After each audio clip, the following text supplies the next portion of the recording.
তো লোকসভা ভোটে নিজের জায়গাটি ঠিক রাখার জন্য এবার কিন্তু জোট গড়ল বিজেপি এবং আজকের এই ভিডিওটিতে দেখে নেব কাদের সাথে এই জোট, কি জন্য এই জোট। সুতরাং ভিডিওটিতে অবশ্যই শেষ পর্যন্ত সঙ্গে থাকবেন। ভবিষ্যতে লোকসভা ভোট সম্পর্কিত যে কোনো আপডেট সবার আগে পাওয়ার জন্য অবশ্যই চ্যানেলটিকে এক্ষুনি সাবস্ক্রাইব করে নিন। সাবস্ক্রাইব করার জন্য নিচে লাল রঙের সাবস্ক্রাইব বাটনটি প্রেস করুন এবং সাবস্ক্রাইব করে পাশে নোটিফিকেশন বেলটিকে বাজিয়ে দিন, যাতে আমি নতুন কোনো ভিডিও আপলোড করলে তার নোটিফিকেশন সবার আগে পৌঁছে যায় আপনার কাছে। তো চলুন শুরু করা যাক।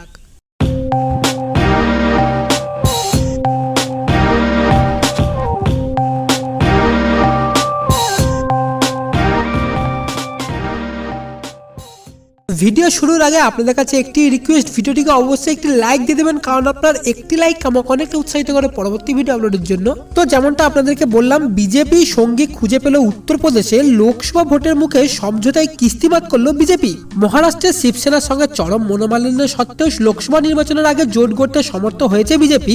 উত্তরপ্রদেশেও বিজেপি মতপার্থক্য মিটিয়ে নিল আপনার দলের সঙ্গে। লোকসভা নির্বাচন শুরুর প্রাককালে আপনার দলকে আসন ছেড়ে দিয়ে বিজেপির ড্যামেজ কন্ট্রোলের চেষ্টা করলো।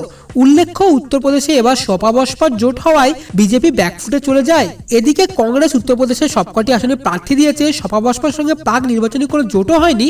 এই অবস্থায় উত্তরপ্রদেশে আপনার দলের সঙ্গে আসন সমঝোতা করে নিল বিজেপি। এখানে বিজেপির উদ্দেশ্যটা কি দেখুন, বিজেপি চাইছে সপা বসপা আর কংগ্রেসের ভোট ভিন্ন বাস্কে পড়ুক আর বাকি ভোটগুলি যেন তাদের বাস্কেই যায়। অর্থাৎ এক কথায় লোকসভা ভোটে জেতার জন্য কিন্তু অমিত শাহ কিন্তু এখানে একটি চাল দিলেন। এরপরে এই বিষয়ে আপনার কি মতামত অবশ্যই নিচে কমেন্ট করে জানাবেন। ভিডিওটিকে অবশ্যই সকলের সাথে শেয়ার করে দেবেন। দেখা হচ্ছে পরের ভিডিওতে। এখনকার মতো এতটুকুই। Have a nice day.